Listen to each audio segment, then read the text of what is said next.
So if you are in the market for a 15.6 inch portable monitor, this is a monitor probably that you should look at. It is the LePow 15.6 inch portable display. And in this video, I'm going to tell you all about it, who it's for, how I used it, why I bought it, and ultimately what you should do. Be right back. All right, guys, welcome back to the channel. This is the Digital Review. I am your host, Mike. It is April 14th, Tuesday, on this quarantine Tuesday. I hope you guys are staying safe, practicing social distancing. But I wanted to do a quick video because this is the LePow 15.6 inch display monitor that I was telling you about. Let's just do a quick unboxing and show you what you get on the inside. It comes with the power cable as well as the HDMI to HDMI mini cable. Comes with this nice black covering. This is actually your stand as well. I'm gonna move this out of the way. This is your stand as well. So you really don't have to take this out.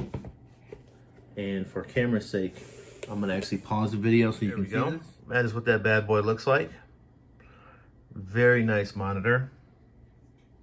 Now, before we get into who it's for, why I bought it, and what you should do with it, how I used it, I'm gonna go back to me and I'm gonna grab the back of the box and I'm gonna tell you the specs for you spec people. Be right back. All right, so the specs on this particular display, and its actual name is 15.6 Type-C portable display. You need to know that because if you have a lightning cable, lightning connector, lightning port, if you don't have an iPhone 11 Max, is what I'm trying to say, Pro, should I say Max, whatever they're calling it, it's probably not gonna work for you. But it has Type-C portable display, 770 grams. It's very light. It feels like it weighs about 5 pounds, 6 pounds. Very light though. 15.6 inch display, you heard me say that, IPS panel.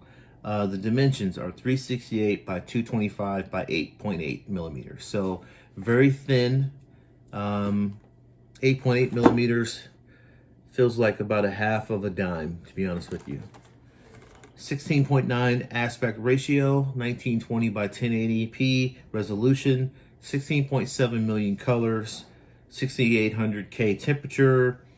The visual angles are 85 to 85 degrees, and the contrast ratio is 1000 to 1. Brightness goes up to 300 CDM, and the output, it actually has a 3.5 millimeter output headphone jack, built-in speakers. So now that you heard me talk about all the specs, I'm going to put all this away, and I'm going to tell you why I bought this.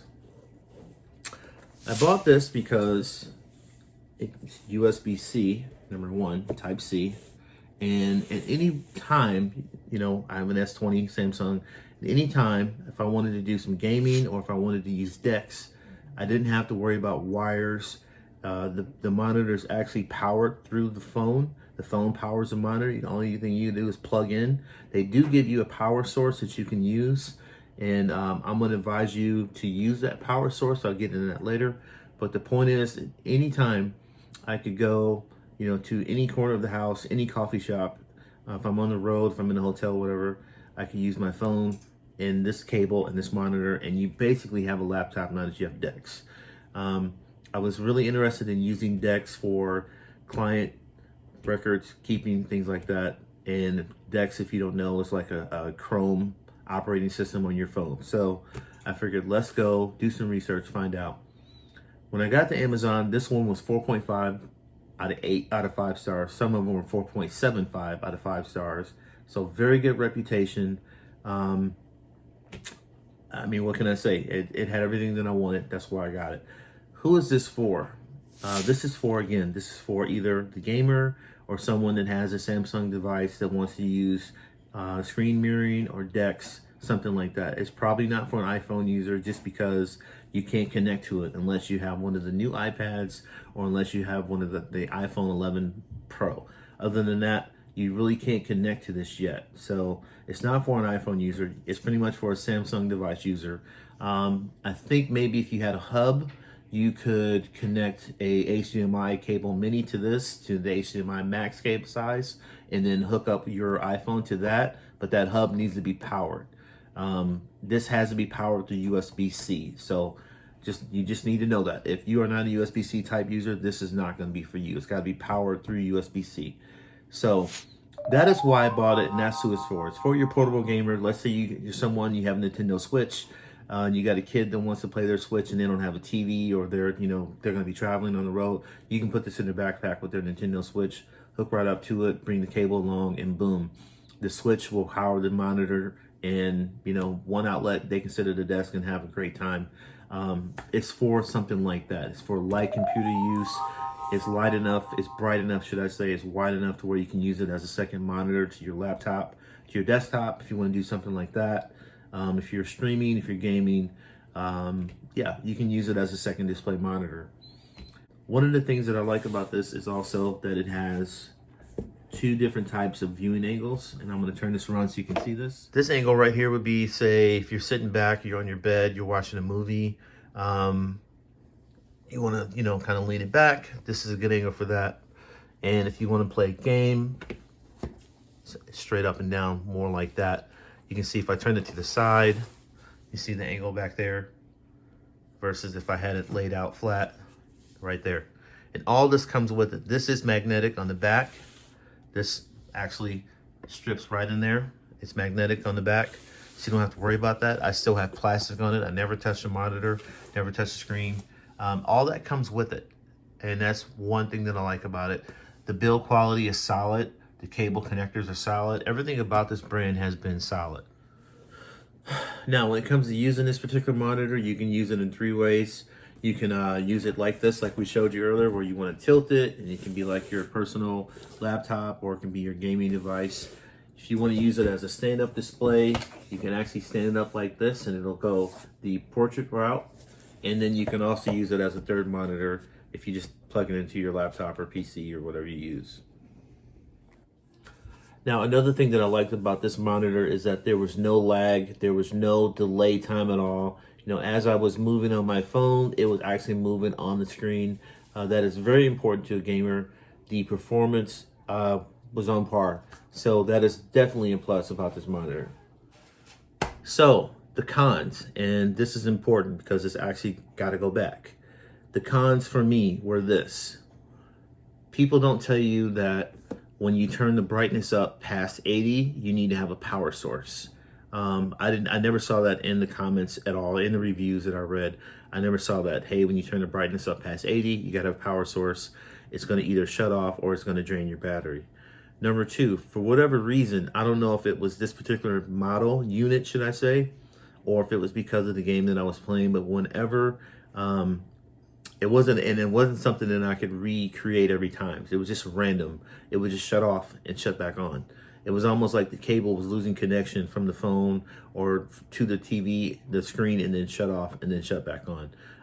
But the point is, if you're playing a game or if you're doing something that requires your attention and it shuts off and shuts back on, clearly you're going to have to wait. Now, that wait might be 5 seconds, maximum 10 seconds, but the point is that's 5 to 10 seconds that you weren't planning on. And normally it happened when I had the brightness up between 45 and 55.